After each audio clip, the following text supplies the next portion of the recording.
Estamos siguiendo el orden del documento final. Una palabra del documento final, ustedes saben que el último día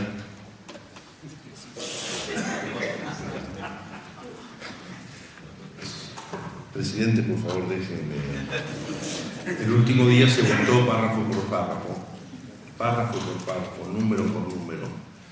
Y para ser aceptado tenía que tener 2/3 parte de los votos. Ningún párrafo de todo el documento fue rechazado. Algunos tenían más votos en contra, otros menos. A veces es verdad que en la edición había párrafos muy largos donde hay dos temas y uno no sabe por qué tantos votos en contra. Uno dice, es por esto. Y cuando uno conversa en el comedor con los que votaron, no, voté en contra por esto, la segunda parte. Entonces eso para cuando tenga que votar un documento importante, que cada uno tenga una proposición clara y no que se mezclen las proposiciones. Pero ningún número fue rechazado. La sorpresa mayor, que arrancó un aplauso sostenido de toda la asamblea, fue cuando el Papa, porque la propuesta va al Papa, y el Papa puede hacer lo que quiera con ese papel, es decir, asumirlo, hacer una exhortación posinodal, hacer un prólogo, una carta, acá les presento esto que los padres y madres sinodales han hecho, tirarlo, y lo sorprendió cuando dice, yo lo hago propio. Es decir, que no va a haber, y dijo eso, no va a haber una exhortación posinodal. Hacerlo propio significa que pasa a ser análogamente magisterio suyo, y por lo tanto eso pasa a Secretaría de Estado y es lo que hace que se retrasen todas las traducciones, porque la única traducción oficial era el italiano, y de trabajo salió la francesa, la inglesa. Eso para saber por qué no llega el texto. Si hubiera sido así ya estarían las traducciones, si no hubiera sido así. Siguiendo el orden de las apariciones del Cristo resucitado, que el documento final tomó de las charlas de Fray Timothy, el segundo capítulo es Juntos en la barca. Es algo así como la sensación o situación en la que estamos muchas veces, no solo los obispos, también los apóstoles, por lo tanto nosotros, la Iglesia. Jesús había muerto, sí, habían dicho que resucitó, etcétera, toda esa situación. Y está Pedro ahí con algunos, son 7 en total, y Pedro sale con su primer magisterio, es vamos a pescar. Pero decimos, bueno, vamos todos con él. Algunos seguramente que no eran pescadores, pero vamos. Como cuando los perros hacen así, no sabemos qué pasa. Seriedad, por favor. Entonces, le dijeron, vamos nosotros también. Y aquí está el centro teológico del segundo capítulo, que se referirá a la conversión de las relaciones. Siempre se parte del lago, porque muchos habían sido llamados en el lago, alrededor del lago. Voy a pescar. La Iglesia es capaz de nutrir las relaciones. La traducción quizá en español venga como vínculos, no sé, pero ahora todo el mundo habla de la importancia de los vínculos y daría la impresión de que el sínodo hubiera abrazado esta especie de deseo de sanar nuestros vínculos, pero no solamente en una actitud psicológica o meramente relacional con minúscula, sino desde la misma Trinidad, que nosotros estudiamos con sus relaciones entre las personas de la Trinidad. A través de, acuérdense que en esos primeros días salió la Dilexit Nos, la carta encíclica, por lo tanto fue como darle un corazón a todo lo que ya se venía hablando desde el año 23. Un corazón de carne, el corazón de Dios, el de Cristo y el nuestro. Entonces, esto significa hacer una necesaria memoria penitente, tomar determinadas determinaciones y hacernos peregrinos de la esperanza. Y aquí es donde el documento señala que la sinodalidad no puede, porque no lo es, reducirse a una estrategia o una mera eficacia organizativa, sino que apunta con sus relaciones al ser mismo de la Iglesia. Cristo se encuentra y relaciona con todos. muchos citando a Papa Francisco, y el Papa Francisco alguna vez que intervino espontáneamente en esas congregaciones generales, volvió a repetir aquello de Lisboa, la jornada de los jóvenes, todos, todos, todos. El mismo Ratcliffe que hablaba en inglés, ahí no dijo everybody, porque hubieran pensado que era para cansar, para empezar a bailar, todos, todos, todos, decía. No me toman en serio, pero bueno. Entonces es importante cómo ver que Jesús revela el rostro del Padre y dona la gracia del Espíritu Santo. Esto ha de abrirnos el camino a relaciones sanas y sanadas, construidas con el corazón. Como dijo Oscar, no cerramos en esta especie de emotividad real y positiva, más bien esperanzada, a las situaciones o estructuras de pecado que se vivían en ese momento y estamos viviendo: guerras, conflictos, la explotación de la creación, la discriminación en la fraternidad, etc. Una de las postales del alma más bellas es que al mismo tiempo que los conflictos se iban complicando más alrededor nuestro, esa cantidad de hombres y mujeres de iglesia sentados en mesas redondas, un signo de unidad, o como diría San Agustín, unanimidad, no porque votáramos lo mismo, sino por un solo corazón y una sola alma hacia Dios. Respetando la pluralidad de contextos en los que viven los discípulos del Señor, sin esquivarle el bulto a la esclavitud, el tema de los migrantes, los abusos, la marginación, las divisiones. Sin duda todos los contrastes, como se habla en la pintura, los contrapuntos, como se habla en la música, pero no diría jamás contradicciones, manifestaron ante todos en esto de las relaciones una polifonía policromática, o para usar la palabra que usa Francisco en la Evangelii Gaudium, poliédrica.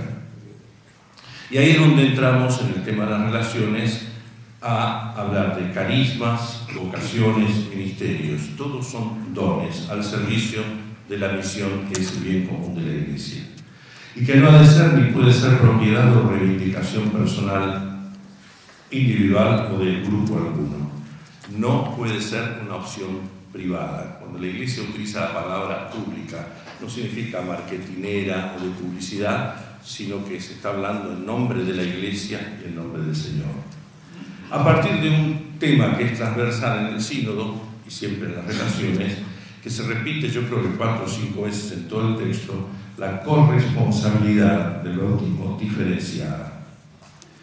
Y ahí comenzaron a tildar en el segundo capítulo los distintos temas que ya venían señalados, pero el status questionis del sínodo del año pasado, la primera sesión de la Asamblea, llevaba a una operatividad en la segunda.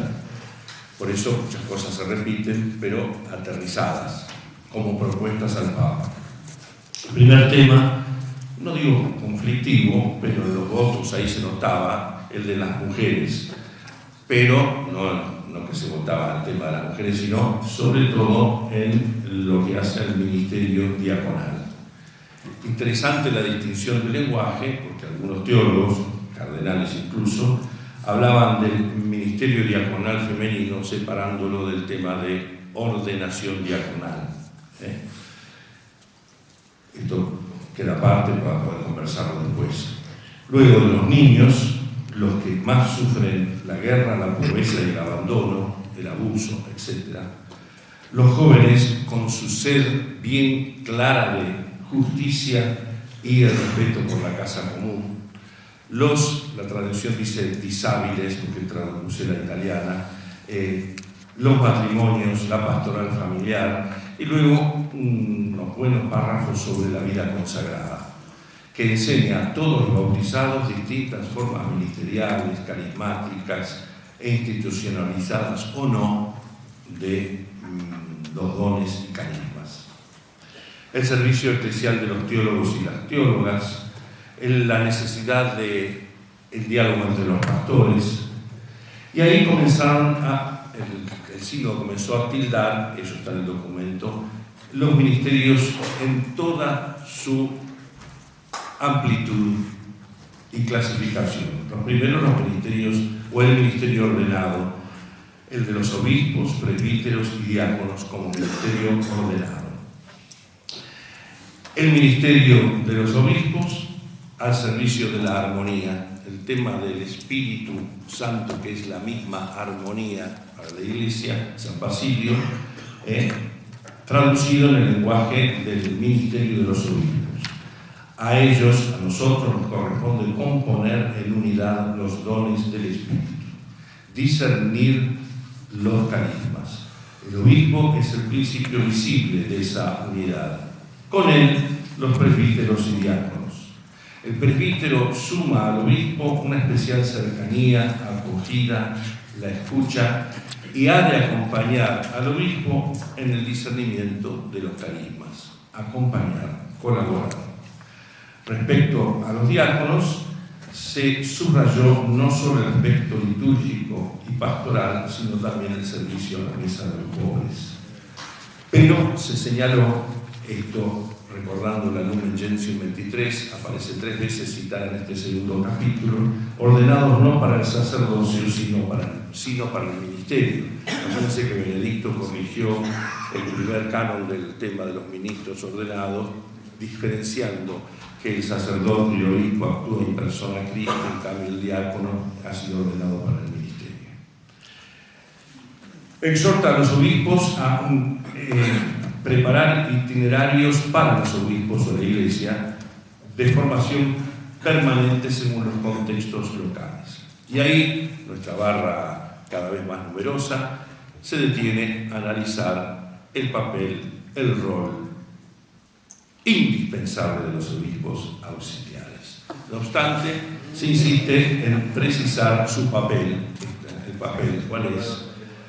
Ampliar las tareas que el obispo titular podría delegar también, no solo a los auxiliares, sino a otros.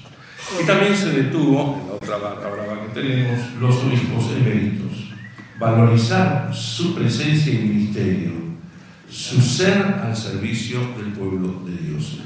Habla mucho más, yo simplemente tomo una frase para darle paso al presidente. Vamos a ver.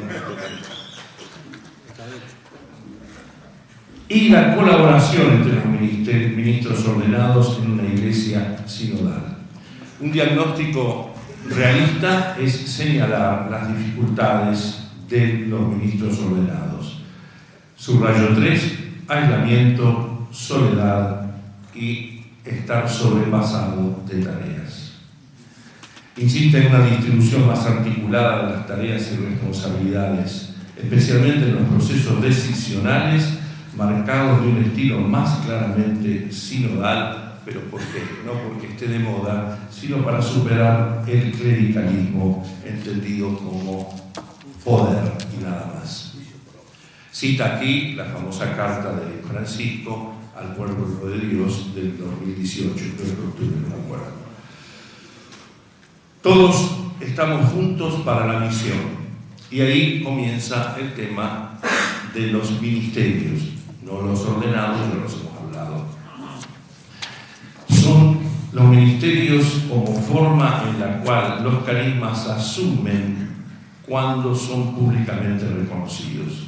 Los ministerios que pueden ser instituidos en el orden sacramental, cita la Spiritus Domini, carta apostólica de Leo XXI para el electorado, el acolitado, y la carta apostólica Antiquum Ministerium, el mismo año, el 10 de mayo, para el ministerio instituido del catequista o la catequista. Señala, esto es importante para nosotros, Conferencia Episcopal, establecer las condiciones personales que los candidatos deben tener y elaborar los itinerarios formativos para el acceso. Luego señala los ministerios no instituidos ritualmente, pero que han de ser ejercitados con cierta estabilidad. Por ejemplo, cita algunos, es un elenco no taxativo, sino enumerativo, coordinar una pequeña comunidad, guiar la oración, organizar las acciones caritativas. Señala el África en este sentido el ministerio de muchos catequistas, y no me vuelvo a lo instituido del antiguo ministerio, que son los que dirigen las comunidades, las capillas. Insiste en no algo ritual, pero sí un conferimiento de un mandato delante de la comunidad para conocer y favorecer su conocimiento efectivo. No deja de señalar otro tipo de ministerios que la Iglesia ya usa, por decirlo de una manera un poco berreta, los ministerios extraordinarios, como el ministro de la Comunión, el de la presidencia de las celebraciones dominicales en ausencia o espera del presbítero, o aún la administración de sacramentales, para no dejar de lado tampoco, porque el código lo permite con autorización de la Santa Sede, y hay alguna diócesis que lo tiene, para bautizar, celebrar matrimonios, etc. Lo importante es esa participación, de vuelta, colaboración y corresponsabilidad diferenciadas. Y voy hacia el final, procesos de discernimiento especial en las fases de los procesos decisionales, porque eso es el nudo principal, diría, de este capítulo segundo. Los puestos de responsabilidad en las diócesis, las instituciones eclesiásticas, los seminarios, los institutos, las facultades de teología, para el sostén de la vida y carisma de los consagrados, un puesto de responsabilidad, señala el papel de los laicos y laicas cualificados como jueces en procesos canónicos.